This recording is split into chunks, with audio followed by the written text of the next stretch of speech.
Hi guys, welcome back to my channel.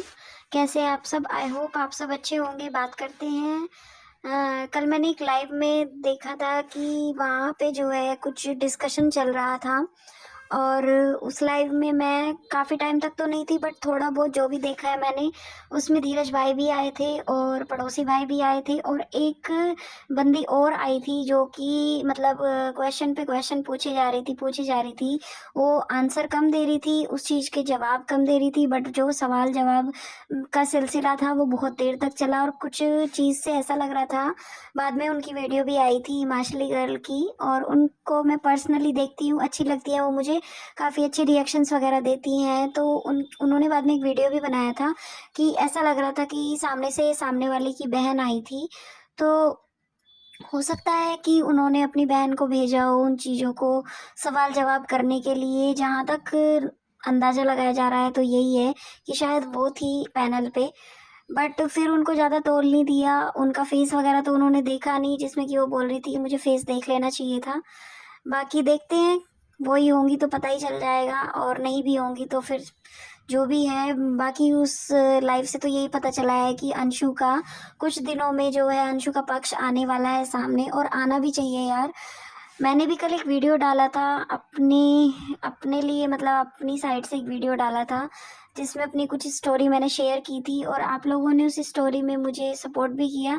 Thank you so much. और मेरी कुछ YouTuber बहन है, मैं बहन ही मानती हूँ, क्योंकि मतलब उन्होंने मेरे लिए वीडियो बनाया, मुझे बहुत अच्छा लगा। Thank you so much. आपने वीडियो बनाया और उसमें सारी सिचुएशन आपने बहुत अच्छे से, मतलब सब कुछ आपने एक लाइन में बहुत अच्छे से समझाया लोगों को, और समझ भी आया होगा। प्लीज़ प्रे करना मेरी सिस्टर के लिए। चलिए बात करते हैं स्नैपी की।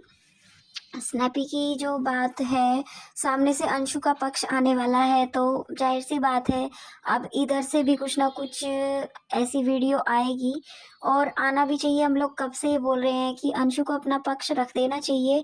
और एक चैनल पे मैंने आज एक वीडियो देखा जिसमें कि बोला जा रहा था सारी गलती अंशु की साइड से निकाल दी गई। अंशु को मतलब बच्चा समझ के लोगों ने कुछ, कोई उसको चालाक लोमड़ी बोलता है, कोई कुछ बोलता है, कोई कुछ बोलता है। यार ये सब चीज़ गलत है। 16-17 साल की लड़की को इस तरह की बात बोलना, और एक जो भी 24-25 साल की औरत हो गई है उसके लिए, मतलब एक 16 साल की लड़की 24-25 साल की औरत को घर से बाहर कर देगी, मतलब थोड़ा बहुत सेंस तो होना चाहिए आप लोगों को। 10-12 साल का तो डिफरेंस होगा ना एज का इनमें। तो मतलब जिसकी शादी हो गई, जिसके बच्चे हो गए, जिसने गृहस्थी जीवन जी लिया, और उसको एक जो कुंवारी लड़की है, छोटी बच्ची के समान है अभी वो, इतना ज़्यादा मुझे लगता नहीं उसमें दिमाग होगा। वो अभी पढ़ाई लिखाई कर रही है अपनी, अभी वो सिर्फ एक 10th और 12th में भी नहीं है, 11th क्लास की वो बच्ची है। उसको आप चालाक लोमड़ी बोलते हो, तो प्लीज़ थोड़ा सोच समझ के किसी के लिए वर्ड्स यूज़ किया करो। कि मतलब एक बच्चे को तुम इस तरह से एक अलग अलग अपने अपनी, ठीक है आप लोगों का सोचने का सबका अपना अपना नज़रिया है, जो हमें ठीक लगता है हम सब अपने अपने जो भी सोच है वो अपने रिएक्शन के थ्रू वीडियो में डाल देते हैं। बट किसी को चालाक लोमड़ी बोल रहे हो, किसी को कुछ बोल रहे हो, तो मतलब बच्ची को इस तरह से बोलना गलत है। और एक बच्ची के कहने से जो है सपना बाहर चली गई, वाओ, ये ऐसा कुछ होता है क्या यार? उसको जाना था यार। उसने जब वो रिकॉर्डिंग जो वायरल की थी सूरज की, उसको तभी जाना था ना घर से बाहर। बाकी उसने पहले भी कोशिश की जिसमें कि उसको लगा, उस टाइम उसको सही टाइम नहीं लगा होगा, उस टाइम वो नहीं गई वहां पे, उसको उसके ससुर ने हमेशा रोका था। और इस बार क्या हुआ कि उन्होंने उसके हाथ पैर नहीं जोड़े, क्योंकि काफी टाइम हो गया था यार उनके बच्चे को, जो उनका बेटा चला गया है जो मतलब है ही नहीं, उसके लिए वो इतना गलत गलत अपशब्द बोलना, वीडियोस बनाना, रिकॉर्डिंग वायरल करना। और कब से उस इंसान की रिकॉर्डिंग रखे हुए थी वो औरत, जो मतलब उसके पेरेंट्स कैसे झेल लेते इन सब चीज़ों को। और वो औरत बोल रही है अपने रिएक्शन में, मतलब अपने चैनल पे वो बोल रही है लेडी कि मतलब आंटी की जो है हंसी रुक नहीं रही थी। धीरज के साथ वो जो है वहाँ पे अपने फार्म हाउस गई थी, सब्जी वगैरह कुछ लेने गए थे ये लोग, जिसमें धीरज बोल रहा था कि मेरा हमारा फार्म हाउस। यार ये क्या बात होती है? अगर उसने ये बोल दिया हमारा फार्म हाउस, तो उसके क्या वसीयत नाम कर दिया उन्होंने फार्म हाउस की? तो थोड़ा तो यार कंट्रोल करो, मतलब इतना भी क्या ही है। एक बूढ़े माँ-बाप तुम्हें दिखाई नहीं देते, उनका दर्द नहीं दिखाई देता और अगर उनके लिए कुछ मतलब दिन के लिए अगर वो उनके भतीजे-भतीजी आ गए उनके घर पे और कुछ उनको थोड़ी बहुत खुशियाँ मिल गई उनके रहने से, थोड़ा उनका घर हरा-भरा हो गया, क्या तुम उन्हें हमेशा 2 लोगों को बिल्कुल चुपचाप, शांत, रोते हुए मतलब इस तरह से देखना चाहते हो बीमार क्या मर जाएँ क्या वो लोग? जितना उन्हें जीवन काटना है इतना तो वो काटेंगे ना, जितनी उनकी साँस लिखी है, इतनी तो वो जिएँगे ना। तो मतलब जिसके 2 जवान बेटे चले गए, उनका सहारा कोई नहीं है, उसके पीछे इस तरह से आप ठीक है, आपको भई अपना-अपना नज़रिया है, आपको सामने वाली अच्छी लगती है, कोई दिक्कत नहीं, हमें भी कुछ टाइम तक वो अच्छी लगती थी। बट ये चीज़ बहुत गलत है कि जब भी सामने से अगर वो लोग खुश दिखाई देते हैं तो इसको आग लगती है। ये देखो प्लीज़ आप लोग जो है इस चीज़ को भी दूसरी साइड से भी समझो कि आप मतलब अगर ये लोग खुश होंगे तो ये खुश क्यों हो रहे हैं? वो खुश होती है, वो खुश है, उसका घर हो गया, उसकी गाड़ी होगी, बंगला हो गया, ये सब हो गया, बहुत अच्छी बात है। भगवान करे वो बहुत तरक्की करे और मतलब रही बात ना करने की मतलब मेरे बच्चों से कोई मतलब नहीं है, बात-वात नहीं है, तो बात कहाँ से करेंगे? कोई कॉन्टैक्ट नंबर है, आप बात कराते हो, आपकी आपका भी फ़र्ज़ है ना। अगर आपको इतना ही है कि आप उनसे बात करवाना चाहते हो बच्चों की, आप जो है ये बताते हो कि मैं गाँव से अटैच रहती हूँ, मैं पीसफुल जो प्लेसेस होते हैं वहाँ पे जाती हूँ, वहाँ पे शांति मिलती है, तो फिर आपका ये फ़र्ज़ भी तो है ना अपने बच्चों को ये ना भूल जाए कि उसके दादा-दादी अभी हैं। आप तो आपको तो नंबर पता है ना अपने मतलब ससुर के नंबर पता होंगे ना, तो आप प्लीज़ उनको कॉल करवा के सिर्फ़ बच्चों से बात करवा दिया करो। क्यों यार बुराई लेनी? क्यों? घर स मतलब संसार है यार, कुछ नहीं पता जीवन का कब किसका क्या अंत आ जाए, क्या हो जाए, मिट्टी बन जाना है सबको, तो क्यों एक-दूसरे से इतनी दुश्मनी पालनी, इतना सब कुछ मतलब एक प्रॉपर्टी के लिए इतना परेशान होना, कुछ नहीं यार प्रॉपर्टी-श्रॉपर्टी सब कुछ यहीं रखा रह जाना है, जीवन का कुछ नहीं पता ये अंत कब हो जाए।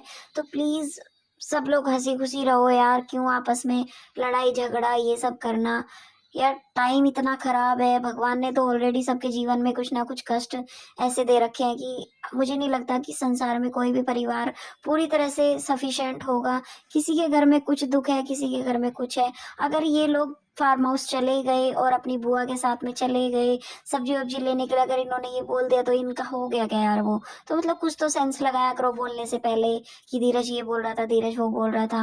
मतलब आप लोगों ने तो ये सोच लिया कि बस बुआ और फूफा के पास में अरबों-खरबों की ज़मीन जायदाद है और बस धीरज और क्या है अंशु के नाम वो वसीयत उन्होंने लिख दी। तो यार कुछ तो सोच समझ के बोल दिया करो, किसी ने किसी का हिस्सा नहीं रखा, उसके हिस्से की उसको मिल गई थी और अब मुझे पता है कि वो सामने से ज़रूर कुछ ना कुछ बम विस्फोट होगा क्योंकि अंशु को अपना पक्ष रखने के लिए अंशु को बोल दिया गया है और अंशु को रखना चाहिए भाई। आज तक उसको लड़की को जो है हमेशा कन्विंस किया जाता था उधर से, वो पढ़ाई-लिखाई कम और उसको हमेशा जो है बात सुनना और मतलब कानाफूसी वाला ये सब सीन ज़्यादा उनके घर में रहता था। और जो पहले की वीडियोज़ हैं उसमें अब जो बार-बार वो सब चीज़ रिपीट वो सब चीज़ वीडियो सामने आती है तो ऐसा लगता है देख के कितनी हैप्पी फैमिली थी। मतलब जब इनके दोनों बेटे थे, जब सूरज के साथ में ये सब लोग बाहर घूमने भी जाते थे, फुल फैमिली इनकी कभी खाना वगैरह खाने जा रही है, कभी ये पिकनिक पे जा रहे हैं, कभी यहाँ किसी अदर प्लेसेस पे घूमने जा रहे हैं, तो कितना अच्छा लगता था, कितने सब लोग इनकी सास भी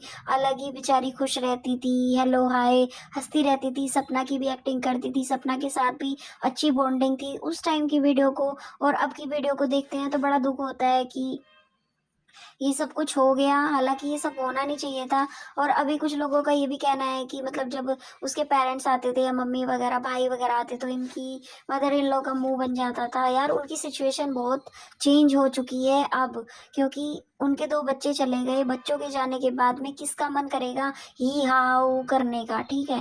क्या पता कुछ उस साइड से उन्होंने कुछ सुना हो, कुछ हुआ हो, पर्सनली उन्होंने आके आज तक कुछ मुँह नहीं खोला उनकी ख़ासकर उनकी सास ने। तो फिर आप सब लोग कैसे किसी को इतना मतलब आप पढ़ लेते हो, उनका माइंड पढ़ लेते हो, ऐसे भी क्या है यार? अगर ये लोग थोड़ा बहुत दिन इस घर में आके रह लेंगे, इनको खुशी मिल जाएगी, इन मतलब 2 आदमियों को इनको खुश हो जाएँगे, इनकी तबीयत ठीक नहीं थी, इनका शुगर लेवल इतना हाई हो गया था, इस वजह से ये लोग गाँव से यहाँ पे शिवपुरी आए थे। तो प्लीज़ यार, क्या है फालतू की चीज़ों को इतना बढ़ावा-चढ़ावा करना, और क्यों सामने वाली भी इतनी ज़्यादा मतलब परेशान हो जाती है कि हर चीज़ को इस तरह से बोलेगी, अपने लिए भी रख लेना, ये कर लेना, वो कर लेना, आगे जाके आपके लिए कुछ नहीं बचेगा। तो आपके जो उनके लिए जो बचा था, जो उनके बच्चों के बाद बचा था, वो तो आप उनकी प्रॉपर्टी जो जो 2 बच्चियाँ थी, जो 2 बच्चों की जो 2 निशानियाँ थी, वो तो आप ले गई, तो अब क्या ही बचा उनके पास? इस प्रॉपर्टी को वो खा के जाएँगे क्या? तो यार कुछ सेंस ही नहीं है किसी भी तरीके का, इधर से वो वार कर रही है, इधर से ये वार कर रही है, और बीच में से कुछ जो है अपने नंबर बनाने पे लगे पड़े हैं।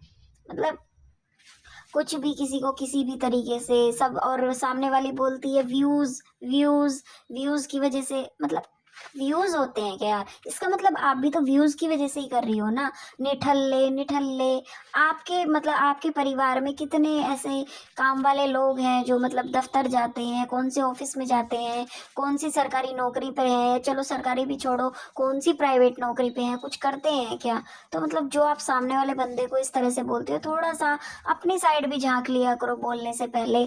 और रही अंशु की बात, अंशु से मेरी यही वो है, रिक्वेस्ट है कि अपना पक्ष अच्छे से, चाहे तुम्हारी गलती हो, चाहे तुमने भी कुछ ना कुछ बोला हो, तो प्लीज़ बोलना, ताकि आगे से सामने वाले सोचे 4 बार बोलते हुए कि वो तुम्हारे बारे में मतलब इतना ज़्यादा उसके अंदर खून भरा हुआ है, मतलब खून खौलता है तुम्हें देख के उसको इस घर में, अब कि बस तुम मतलब चली गई थी तो सिर्फ़ सामने वाली तुम्हें अब भी यूज़ करती है। अगर आज भी तुम उससे बात करती ना, तो वो अभी भी सिर्फ़ और सिर्फ़ तुम्हारे जो है बुआ जी और फूफा जी की बात लेने के लिए, तुम्हारी फ़ैमिली की बात लेने के लिए ही तुमसे फ़ोन पे बात करती, तुम्हारी रिकॉर्डिंग करती और टाइम-टाइम पर रिकॉर्डिंग वायरल भी करती।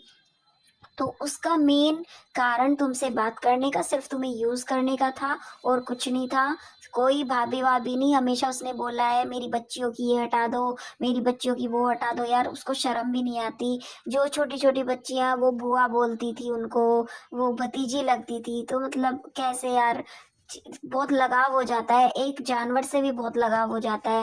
वो तो फिर भी बच्ची थी, वो तो उनके घर में छोटी-सी बच्ची आ गई थी और 7 साल तक वो सपना के साथ भी रही थी। तो थोड़ा बहुत तो लगाव हो ही गया होगा, उसको भी हो गया होगा, अंशु को भी, और सपना को भी पता नहीं भई लगाव हुआ था या फिर यूज़ किया था उस लड़की का कि अपना इधर-उधर की बात सुनने को मिलेंगी, कान लगा के सुन नीचे क्या बात हो रही है, या फ़ोन पे मेरी जो सास हैं हिप्पो बोलती थी। मतलब कुछ भी यार, तुम उसी की बुआ को उसी के सामने हिप्पो हिप्पो, और उसके पापा के लिए अपशब्द बोलना, आप भी तो कुछ अपनी ज़बान पे कंट्रोल करती है, आप में भी तो थोड़ी बहुत कमी होगी। ऐसा तो है नहीं कि आप में कमी नहीं थी। चलिए फ्रेंड्स, वीडियो का एंड करती हूँ। वीडियो अच्छा लगे प्लीज़ लाइक सब्सक्राइब